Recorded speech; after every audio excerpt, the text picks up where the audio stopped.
Hey everyone, I'm Michael, and I'm still reeling from the events of that fateful evening. A confession that turned my world upside down. I never thought our marriage would face such an upheaval, but there I was, sitting across from Sarah, my wife and the person I believed I knew inside and out. It all began on a quiet Tuesday evening. The living room was dimly lit by the soft glow of our floor lamp, a remnant of our many shared, peaceful nights together. I was lounging on our worn-out couch, idly flipping through a magazine, when Sarah, usually the calm, collected voice in our home, sat down beside me with a seriousness in her eyes that immediately set my nerves on edge. Without any preamble, she spoke in a calm, measured tone that contrasted sharply with the storm of emotions suddenly raging inside me. "Michael," she began, her voice steady but carrying an undercurrent of determination, "I want to open our marriage." I blinked, trying to process her words. My heart hammered in my chest as I struggled to reconcile the gentle cadence of her confession with the gravity of what she had just said. Opening our marriage wasn't a fleeting thought or a half-formed idea.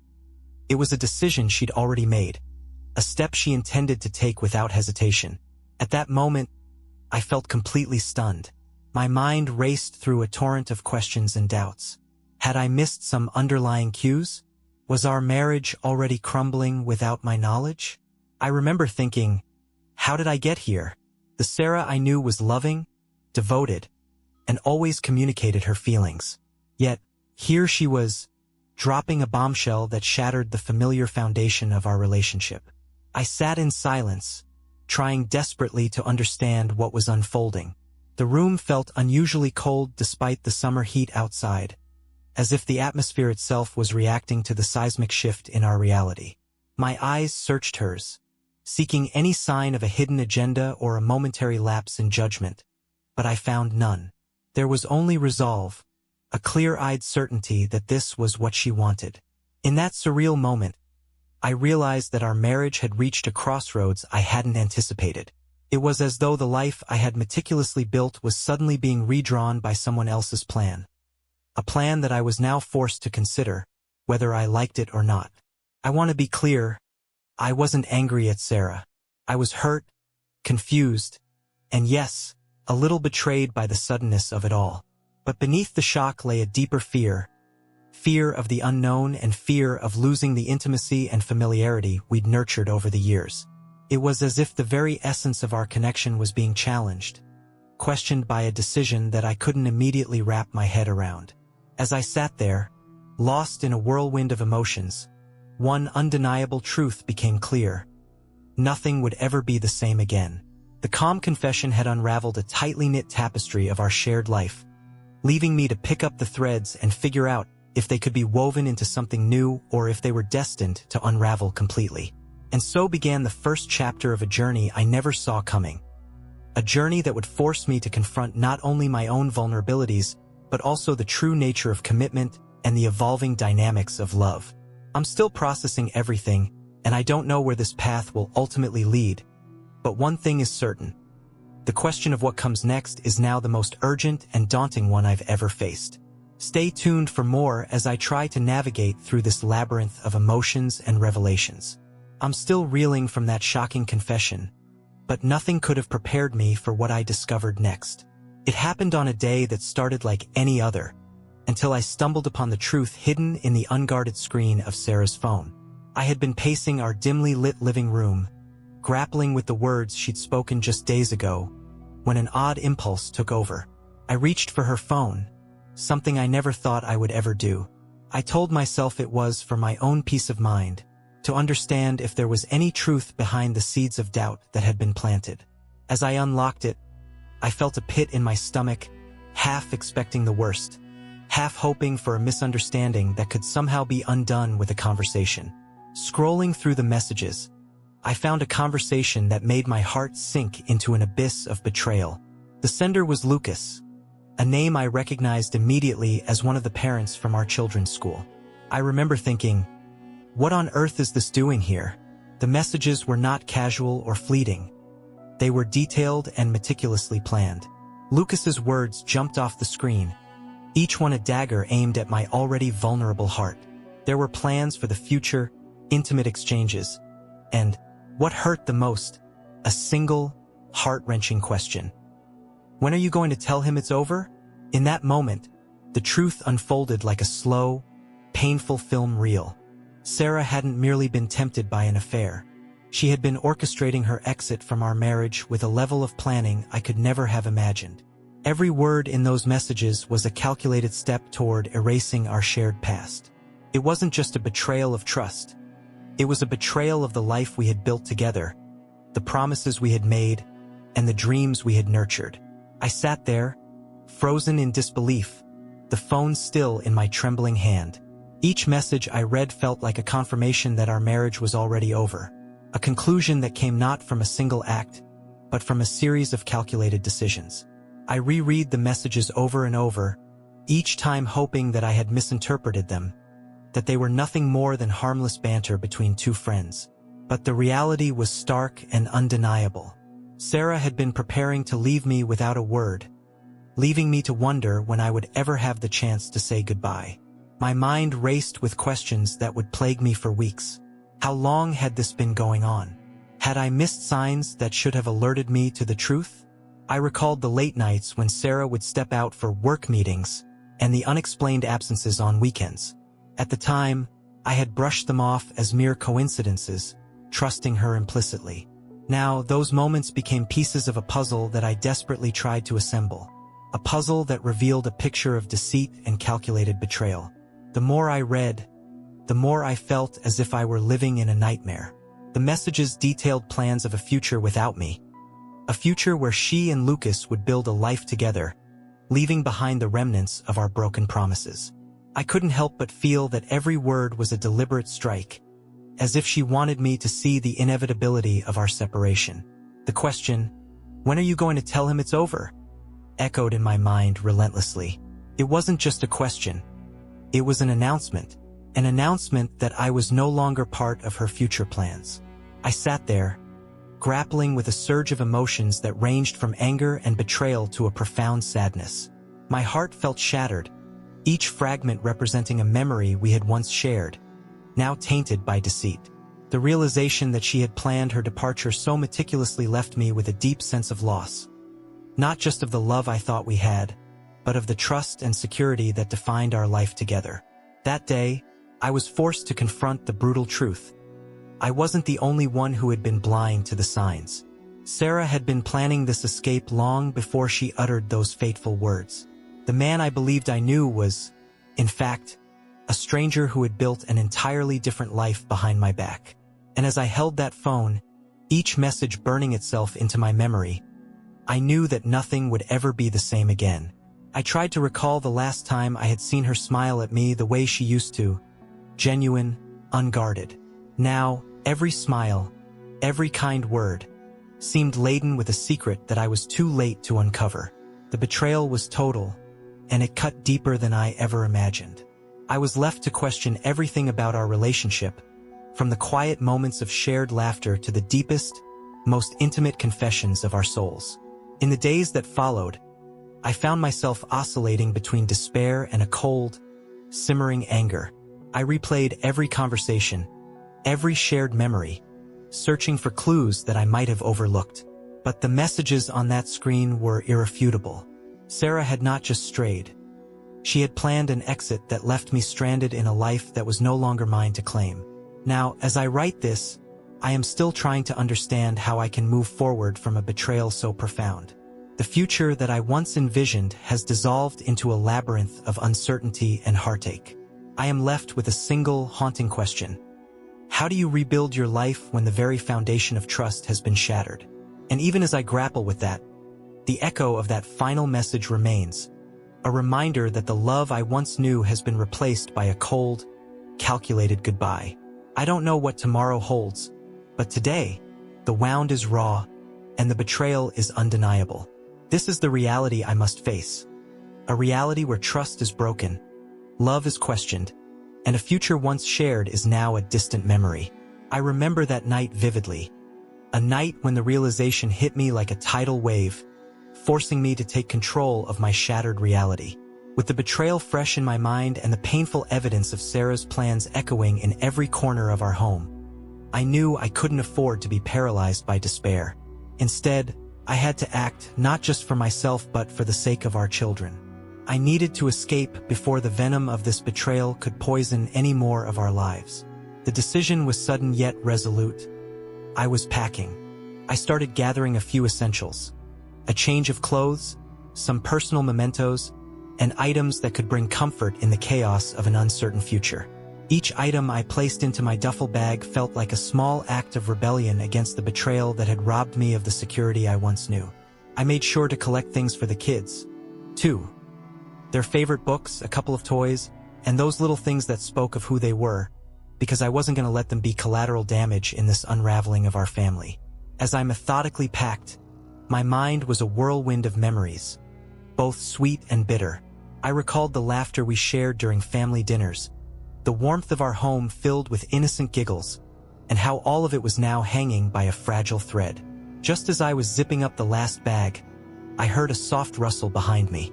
I turned to see Sarah standing in the doorway, her eyes wide and filled with a mix of shock and something else I couldn't quite decipher. For a moment, the silence between us was more charged than any argument we'd ever had. I could sense the flicker of disbelief in her gaze, as if she couldn't believe I was leaving. At least, not yet. Without missing a beat or getting drawn into a futile debate, I simply looked at her and said, "I'm packing." Those words, delivered in a calm, unwavering tone, carried a weight that left no room for negotiation. In that instant, I wasn't the husband who'd been blindsided by betrayal. I was a man reclaiming control of his destiny. Sarah's eyes searched mine for a moment, as if trying to decipher some hidden meaning behind my words. I saw a flicker of something in her expression, perhaps a mix of regret, shock, or even disbelief that I would actually leave. She seemed to assume, maybe even hope, that I wouldn't go far, that I would eventually find myself back in the comfort of what we once had. But deep down, I knew that wasn't the case. I had reached a point of no return. That single sentence, "I'm packing," was both an admission of my impending departure and a silent declaration that I was no longer going to be shackled by a love that had become a prison. I wasn't angry or bitter in that moment. I was resolute and determined. The familiarity of our home, with its memories and echoes of happier times, was now a battleground where I had to choose between clinging to the past and forging a new path forward. I didn't need to explain or argue. Every item I packed, every step I took away from the life we'd built together, was a small act of liberation. The children's belongings, the clothes that held memories of simpler times, and even the little trinkets I once took for granted, all were now symbols of a fresh start. In that act of packing, I was not just collecting things. I was gathering the pieces of my shattered identity and preparing to rebuild a life where trust, love, and respect were no longer negotiable. As I finished, I took one last look at Sarah, who still stood there, mouth slightly agape, caught in the realization that the man she thought she could easily dismiss was not so easily contained. I could see the doubt in her eyes, the belief that I wouldn't leave far, that I'd be back before she even realized the full extent of her actions. But I was already making plans that extended far beyond the confines of our now toxic home. The night was dark, but as I stepped into the cool air outside, there was a spark of hope amid the devastation. I had chosen to leave not out of anger, but with the clear understanding that I deserved a life unburdened by betrayal. The journey ahead was uncertain, but I was ready to face it head-on, with the strength I didn't know I possessed. And so, with every step away from that door, I walked further into a future where I was finally free to rediscover who I was, away from the shadow of a love that had lost its way. Sarah was sure I wouldn't get far, but she was wrong. This was just the beginning of my escape, a journey towards healing, self-discovery, and the hope of a better tomorrow for me and the children. The clock had barely hinted at dawn when I knew it was time. I woke with a heavy heart but clear determination. It was 4:20 a.m., a time when the world outside was still draped in silence and darkness, a perfect cover for our escape. I tiptoed down the hallway, careful not to disturb the brittle calm of the early morning, and gently nudged the door to our kids' room. Inside, my 11-year-old daughter and 8-year-old son were still tangled in dreams. Their faces, soft with sleep, looked up as I whispered, "Time to wake up. We're going on a trip." I kept my voice steady and reassuring, masking the storm of emotions churning inside me. There wasn't time to explain everything. Not yet, and perhaps not ever fully. They needed to trust that this sudden journey was a small adventure, not the unraveling of everything they'd known. I helped them up, gathering their small, trusted belongings. Her favorite stuffed animal, his worn-out action figure, and the few books that they'd clung to for comfort over the years. As I dressed them in their soft pajamas and wrapped my arms around them for a fleeting, comforting embrace, I silently vowed to protect them from the turmoil that had shattered our home. The details of what had happened, the betrayals, the late-night phone calls, the unraveling of a life, would remain mine to bear. Tonight, their only concern was the mystery of a trip. Within minutes, the quiet hum of pre-dawn activity began to stir. I guided them through the living room, now dimly lit by the soft glow of the streetlights peeking through the windows. I moved methodically, ensuring nothing was left behind that we might need for the road ahead. The kids, trusting and resilient, followed without question. Their eyes, still heavy with sleep, reflected a quiet faith in me, a trust that made the decision to leave even more bittersweet. By 4:50 a.m., we were on the highway. The tires of our car made soft, rhythmic sounds on the pavement as we left behind the house that had once echoed with laughter and love. A house now steeped in memories of betrayal and heartbreak. The headlights cut through the darkness, carving a path into the unknown. I glanced at my daughter in the back seat, her sleepy eyes wide with a mix of wonder and confusion, and then at my son, who clutched his toy a little tighter than usual. They didn't understand why we had to leave so suddenly, but their silent compliance was a stark reminder of the fragile trust one needed to preserve. As we merged onto the highway, the familiar sights of our neighborhood slowly receded into the distance. Every mile that passed was a reminder of what we were leaving behind, a home that had turned into a battlefield of secrets and shattered promises. Yet, with every passing moment, I felt a spark of hope. This departure was not just an escape from a toxic situation. It was the beginning of a journey toward healing and rebuilding a life that truly belonged to us. The darkness outside felt endless, yet in that quiet car, there was a sense of liberation. The gentle hum of the engine and the steady rhythm of the tires became our soundtrack, a melody of resilience and the promise of new beginnings. I kept my eyes fixed on the road ahead, each mile a step further away from the painful memories and a move toward a future that, while uncertain, held the possibility of peace and redemption. In that fleeting window of solitude, as the night gave way to the first hints of dawn, I allowed myself a moment of reflection. I thought of the risks we were taking, the uncertainties that lay ahead, and the strength that it would take to rebuild our lives from the remnants of what once was. I knew that the path ahead was fraught with challenges, but I also knew that every challenge we overcame together would help us rediscover who we were. A family that, even in the face of betrayal, could rise again. That early morning drive on the open highway marked the first step in our escape. It was a quiet, desperate sprint away from the shadows of the past, propelled by a resolve to find solace and a future where honesty and love were not just distant memories, but the very essence of our lives once again. And as the road stretched out before us, illuminated by the promise of a new day, I clung to the hope that this journey, however uncertain, would lead us to a place of healing and genuine renewal. By the time the first light of day crept over the horizon, I knew that escaping our past wasn't enough. I had to face the battle head-on. I made my way to the small, familiar chapel on the edge of town, where Brother Noah always had time for those in need. His wise eyes, lined with years of experience, met mine with a quiet intensity as I explained everything: the betrayal, the secret escape, and the painful realization that the life we once shared was now a battleground. Brother Noah listened in silence, his gaze steady as he weighed every word I said. When I finished, he leaned forward, his voice low and resolute. "Michael," he said, "sometimes the only way to reclaim your life is to fight for it legally. Don't let them erase your truth without a battle." His words hit me with the force of undeniable clarity. In that moment, I decided that I wasn't going to be a victim in my own story any longer. Armed with this newfound determination, I set out to gather every shred of evidence that could support my case. I meticulously collected messages, emails, and records that confirmed Sarah's calculated betrayal. I reached out to close friends and even sought out subtle hints from the school where the children studied. I needed to alert them to the undercurrent of deception that had infiltrated our lives, especially given the involvement of Lucas, a man whose presence at the school now carried a far more sinister meaning. The school was a microcosm of our community, a place I'd once trusted implicitly. But now, as I presented the evidence, the administration's concern turned into a quiet alarm.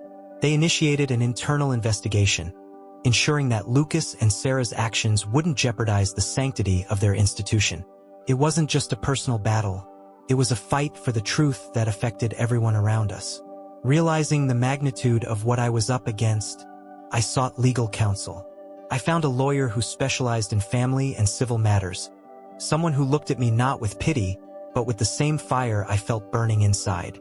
We pored over every piece of evidence, strategizing each step with the precision of seasoned fighters. The legal battle was no longer just about personal vindication. It was about protecting my children, my dignity, and the truth that had been buried under layers of deceit. Within a week, everything was in motion. The trial was set to begin in just 12 days, a tight window that left little room for error. Every day, as I sat in my study surrounded by files and legal briefs, the weight of the impending courtroom showdown pressed down on me. It wasn't just a legal battle. It was a war to reclaim what was once mine. During one particularly long night of review, a twist emerged that left me reeling. An old acquaintance reached out with information that suggested Sarah might have been involved in more than just a secret affair. There were whispers of financial improprieties and even potential connections to other cases of betrayal within our community. It was as if I had stumbled onto a hidden network of deceit, one that threatened to shatter the facade of the life Sarah had meticulously built. This revelation added a new layer of urgency and complexity to the case. Not only was I fighting for personal closure, but I was now on the brink of exposing a web of secrets that could extend far beyond my own shattered marriage. The lawyer and I went through every detail again, re-strategizing our approach. This new twist gave me a renewed sense of purpose. I was no longer just a betrayed husband. I was a crusader for truth, ready to expose a far-reaching conspiracy of betrayal and corruption. Every late-night call, every whispered conversation with Brother Noah, and every sleepless hour spent poring over documents contributed to a mounting resolve that I was prepared to take on this system, regardless of its complexity. As the trial date drew nearer, the tension was palpable. I could feel the pressure building from all sides. Friends, family, and even strangers who had come to know my story through snippets of shared online posts. They rallied behind me, their support a comforting reminder that I wasn't alone in this battle. Yet, with each passing day, the legal landscape grew more treacherous. Opposing counsel seemed to have an uncanny knack for questioning every piece of evidence, every emotion that I tried to keep in check. I spent hours rehearsing my testimony, determined to remain calm and collected in the face of relentless cross-examinations. I wasn't just preparing for a courtroom drama, I was preparing for a personal reckoning. The upcoming trial wasn't simply about the betrayal I'd endured. It was about the reclamation of my identity, the defense of my honor, and the hope that justice, though delayed, would eventually prevail. With only 12 days left before the trial began, I closed my eyes each night with a mix of dread and determination. I knew that this legal battle was only one chapter in a much larger story, a story that would test every fiber of my being.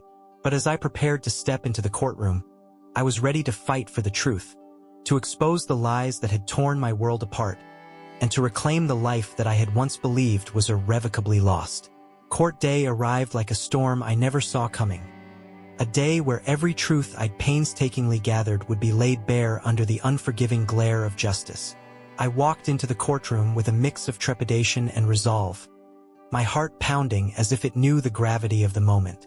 I sat beside my lawyer, a steadfast ally whose calm demeanor reassured me that, today, the truth would finally find its voice. From the moment the proceedings began, Sarah did her best to recast herself as the epitome of a caring, devoted mother. She spoke softly, her eyes filled with contrived concern, painting a picture of a woman who had only ever wanted what was best for our children. Her voice was gentle, almost soothing, as she recounted the many times she had comforted them, promised them bright futures, and ensured that every need was met. Yet, as she spoke, every word felt like a rehearsed line from a script, each phrase more insincere than the last. When it was my lawyer's turn to present our case, everything changed. With precise clarity, he laid out the evidence that contradicted Sarah's well-practiced narrative. The courtroom fell silent as he presented the messages, the emails, and the meticulous trail of deceit that painted a starkly different picture. A picture of betrayal, cold calculation, and a woman who had planned to vanish without so much as a goodbye. I watched as the judge's eyes narrowed in concentration, absorbing every detail that undermined Sarah's version of events. Each fact we presented was like a nail in the coffin of the facade Sarah had built. The evidence was irrefutable.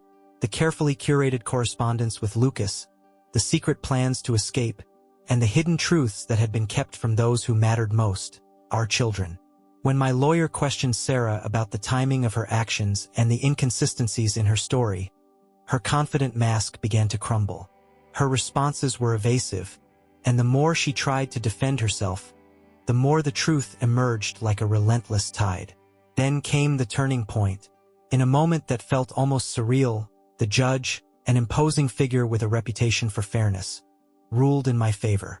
His voice, steady and authoritative, declared that I would receive full temporary custody of the children while Sarah would be limited to short, supervised visits. The courtroom murmured with surprise, and for a moment, I saw a flicker of something in Sarah's eyes, a mixture of shock and frustration. It was as if she couldn't believe that her carefully constructed narrative had been dismantled piece by piece, leaving her exposed for all to see. I couldn't help but glance toward the back of the room, where Lucas sat quietly. His face, normally marked by an air of smug satisfaction when he was with Sarah, now bore an unmistakable look of discontent. It was as if he, too, had been caught in the crossfire of truths that he had hoped to keep hidden. His uneasy expression confirmed what I'd long suspected. This wasn't just about me and Sarah anymore. His involvement had not only tarnished his own reputation but also had consequences he hadn't foreseen. In that moment, the courtroom transformed from a battleground into a stage where the final act of this tumultuous saga was being played out. I felt a surge of vindication as the judge's ruling echoed through the room. A public acknowledgement that the lies, the betrayal, and the calculated plans could no longer dictate the fate of our family. The weight of the evidence, combined with my unwavering resolve, had shifted the balance in favor of truth and protection for our children. As I sat there, listening to the judge outline the next steps and the terms of custody, a mix of relief and sorrow washed over me. Relief that justice had finally been served, and sorrow for the loss of the life I once knew. A life that had been upended by secrets and broken promises. Yet, amidst the conflicting emotions, one thing was clear. I had reclaimed a piece of my dignity that had been trampled underfoot for far too long. Leaving the courtroom that day, I felt both burdened by the cost of truth and buoyed by the promise of a safer, more honest future for my children and me. The trial had been more than a legal battle. It was a reckoning, a moment of raw, unfiltered reality where every lie was exposed, and every hidden truth came to light. And as I stepped out into the cool air, I knew that while the journey ahead would be fraught with challenges, today was a victory, a testament to the power of standing up for what is right, even when the odds seem insurmountable. For me, court day wasn't just about winning custody or tarnishing a false image. It was about reclaiming control of my own story, about proving that even in the face of deception and betrayal, the truth, no matter how painful, will always find a way to shine through. Leaving the courthouse felt surreal, a heavy weight lifting off my shoulders as I stepped into the crisp air, the promise of a new beginning palpable with every step. For the first time in years, I felt a deep sense of relief mixed with cautious hope. The courtroom drama was finally behind us, and I could almost taste the freedom that lay ahead. As I walked out, the kids clung to my hand, their small fingers wrapping around mine as if to anchor us against the uncertainty of the world. My daughter, ever perceptive despite her young age, looked up at me with wide, earnest eyes.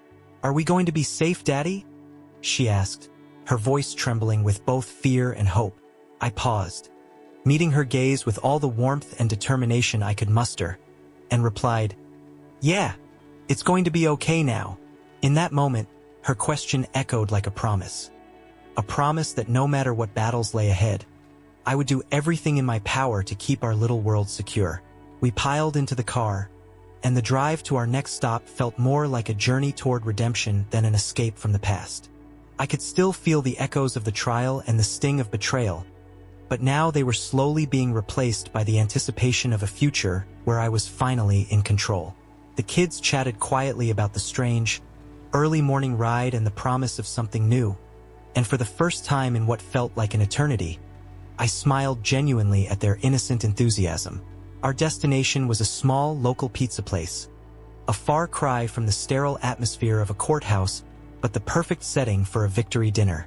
As we entered, the aroma of melted cheese and freshly baked dough enveloped us, a comforting reminder that life, with all its messy, delicious imperfections, was still waiting outside the chaos. We found a booth in the corner, and I ordered a couple of their signature pizzas along with extra sides of garlic knots, knowing that tonight wasn't just about food. It was about reclaiming a moment of normalcy, a small celebration of our survival. Between bites and shared smiles, I couldn't help but reflect on the journey that had brought us here. The trial was over, the judge's words still ringing in my ears, and even though I knew the fight wasn't entirely behind me, I was finally in the driver's seat. I had taken control of my own story, stepping away from a life that had been marred by betrayal and into one that held the promise of rebuilding and healing. Every laugh that erupted over a shared slice, every playful tease from my son about the toppings on his pizza, was a silent declaration of victory, a moment of peace in the eye of the storm. Even as I savored the warmth of that victory dinner, I was fully aware that the road ahead would still have its challenges. There were wounds to heal and battles yet to be fought, but in that small, cozy pizza place, with my children by my side, I realized that I wasn't alone. I was in control now, and with every step forward, I was determined to create a life defined not by past betrayals, but by the resilience and love that had always been a part of who I am. Tonight, as we celebrated amidst laughter and shared slices of pizza, I silently vowed to keep fighting for our future. One where safety, honesty, and genuine connection would replace the ghosts of yesterday.